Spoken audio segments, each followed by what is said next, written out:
Neste vídeo eu vou explicar como se trabalha com o módulo das elevatórias dentro do SANCAD.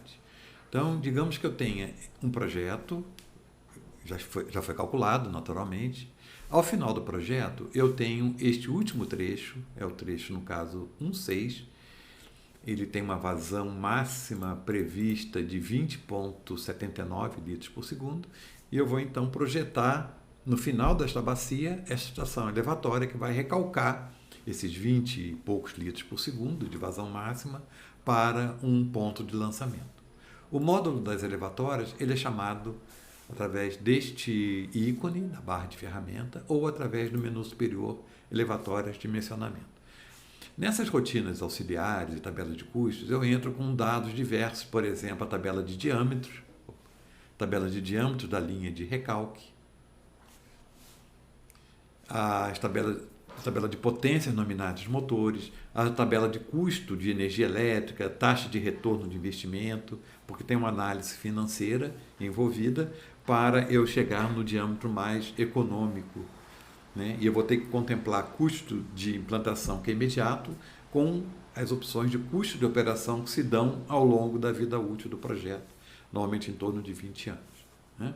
Então, digamos que essas tabelas eu vou usar os padrões, os valores já padrão, já cadastrados, e vou entrar no dimensionamento. Ou entro por aqui, ou entro direto por esse ícone de dimensionamento das elevatórias. Então, ele por padrão já cria uma elevatória, não tem nenhuma informação sobre ela ainda, e eu vou caminhando aba a aba, fazendo o dimensionamento. Então, nessa primeira aba eu tenho simplesmente a listagem das elevatórias dentro da bacia. No próximo passo, né, dentro dessa aba dados de vazão, está todo em branco, eu vou definir quais são as vazões envolvidas nos cálculos. Então, como essa elevatória está atrelada ao último trecho da minha planilha, eu clico neste botão para eu capturar as vazões que eu tenho na planilha de dimensionamento da rede. Clico neste botão. Aqui eu localizo o trecho, por padrão ele vem já no último trecho da planilha, né?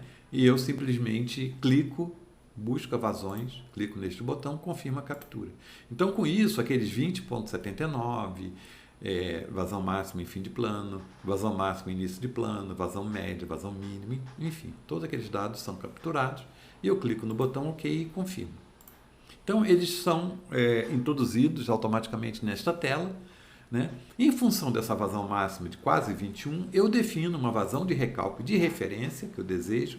Digamos que eu vou estabelecer na ordem de 24 litros por segundo, né? Quantas bombas em paralelo eu vou ter? Nesse caso aqui eu vou usar uma bomba operando e uma bomba de reserva, né? Aquele esquema clássico elevatório de pequeno porte, 1 e 1, né? E vou passar para a aba seguinte, vou salvar naturalmente, ele pergunta que dados foram modificados, confirmo, sim.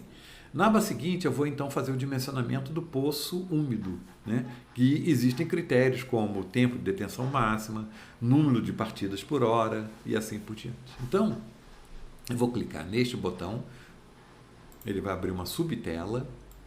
Nesta subtela, então, eu vou determinar, em função daquela vazão de recalque de 24 litros por segundo, da vazão máxima, vazão mínima, etc, etc, eu clico nesse botão, ele determina, então, que eu tenho um volume útil de 3,6 metros cúbicos, né?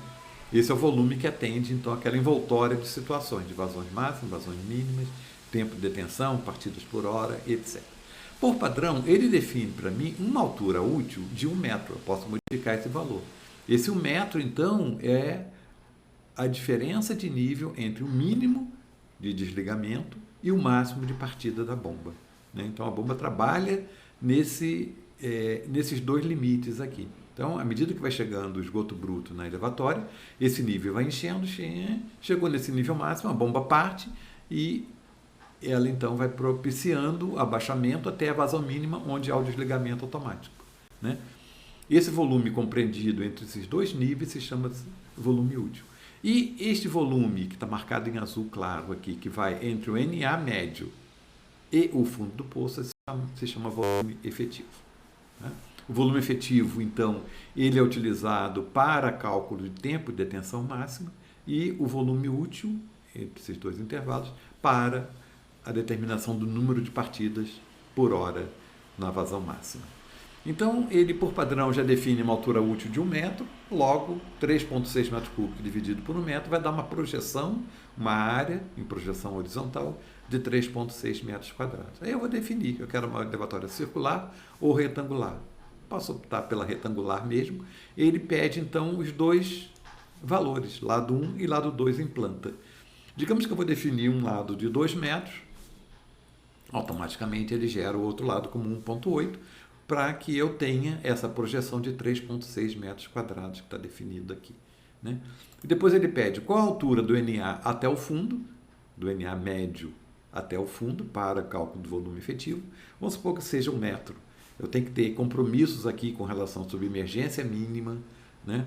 A distância entre a tomada d'água na bomba e o fundo.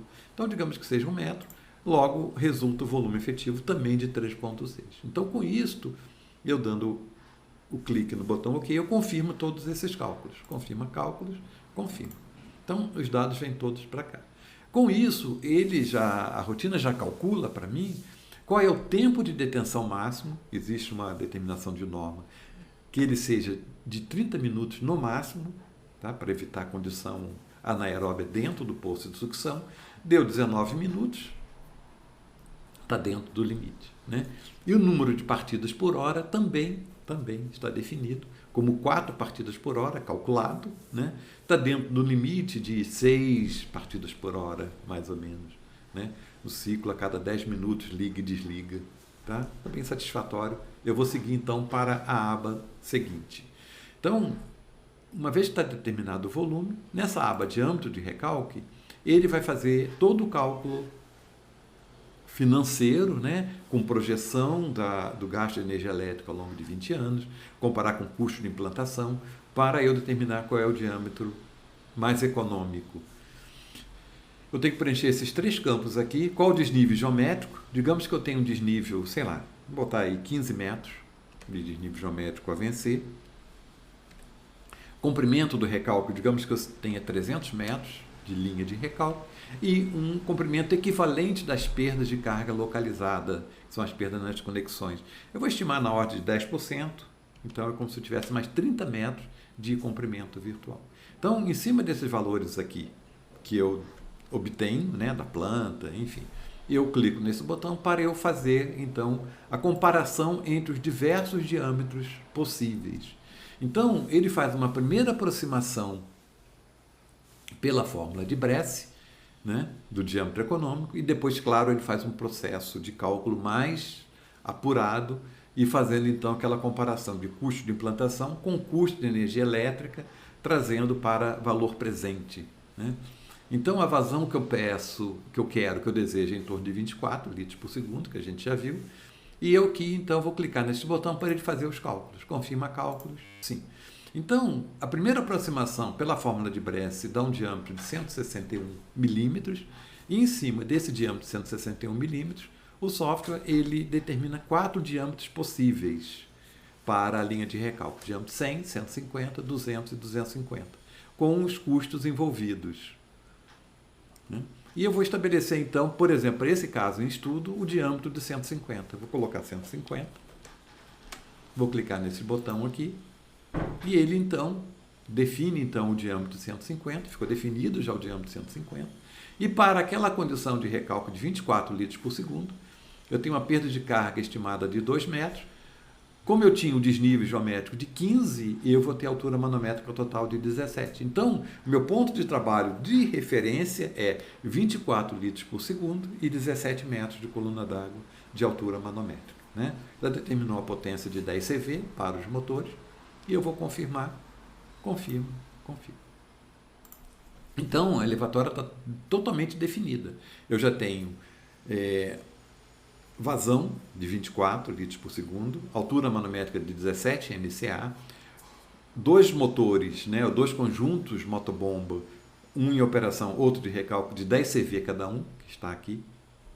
Né? E poderia até já encerrar aqui que a elevatória já está dimensionada. Tem uma aba muito interessante agora na sequência, que é a curva da bomba. Então eu vou ter que buscar junto a algum fabricante uma bomba que atenda em torno daquela vazão que eu desejo de 24 litros por segundo que está aqui e 17 MCA. Então, né, os dados do fabricante vão determinar os 3 pontos dessa parábola, que é a curva da bomba, e a equação da perda de carga, partindo do desnível geométrico de 15, vai determinar esta curva aqui que nós chamamos de curva do sistema.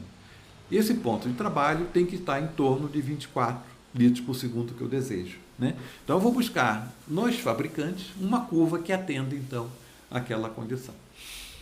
Eu vou pegar 3 pontos. Então o primeiro ponto é o ponto de Chatoff, né? Vazão nula, uma altura manométrica, por exemplo, de 30 MCA.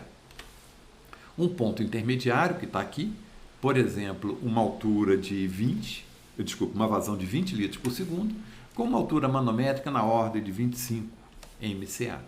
E o terceiro ponto vai ser esse ponto extremo daqui, vamos supor que seja 30 litros por segundo, com altura nula. Então, esses 3 pontos definidos, esses pares de ponto, eles determinam, então, a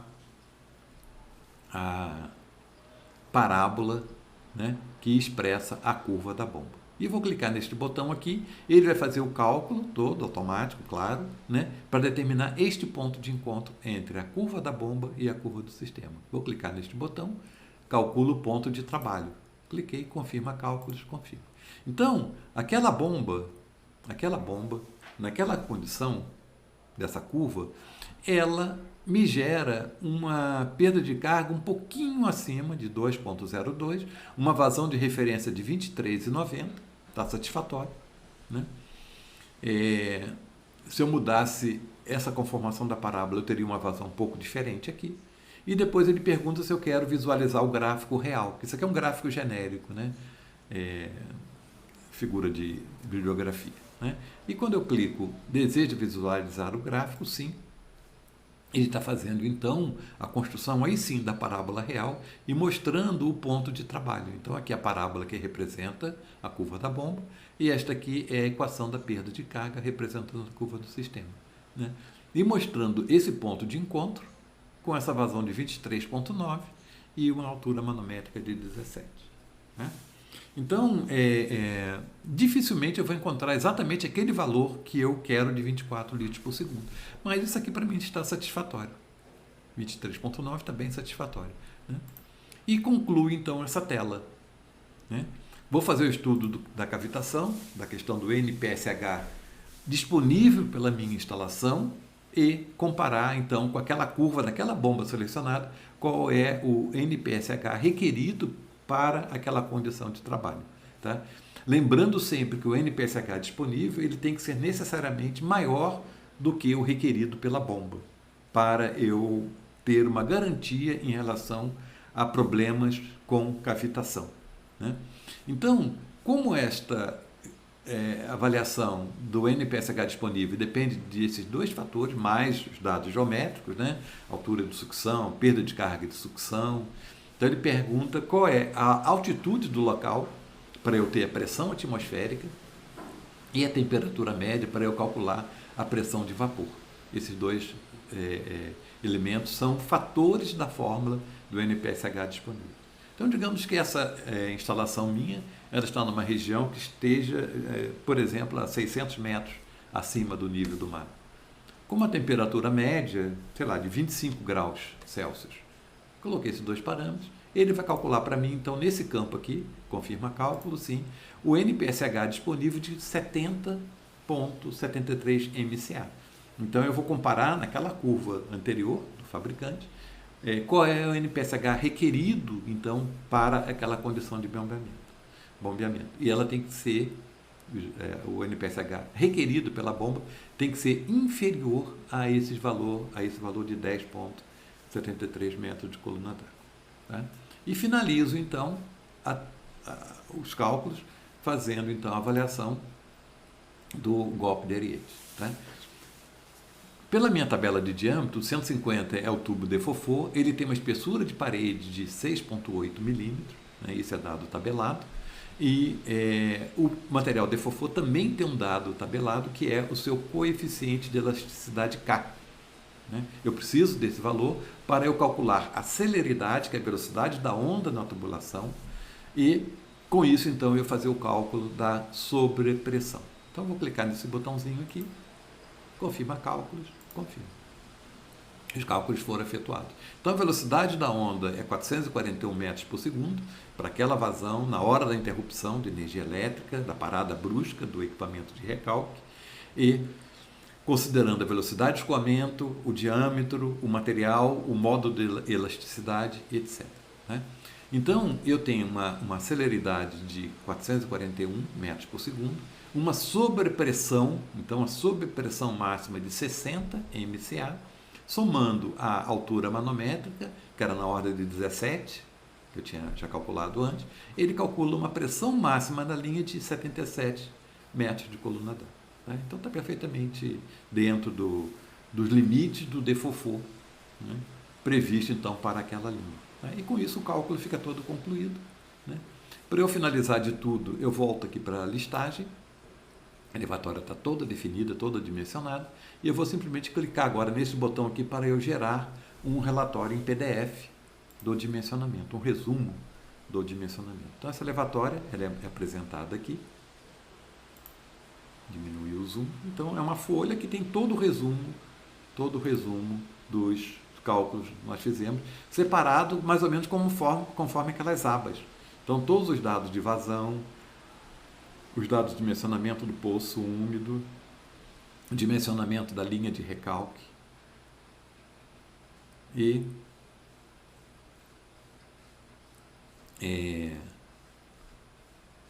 os valores então da questão do INPSH, captação, e os valores do golpe de elite. Então essa é um PDF normal, só imprimir e concluir como documentação do projeto. Então, assim, em linhas gerais e de maneira bastante rápida, então, este é o roteiro de cálculo das estações elevatórias dentro do SANCAD.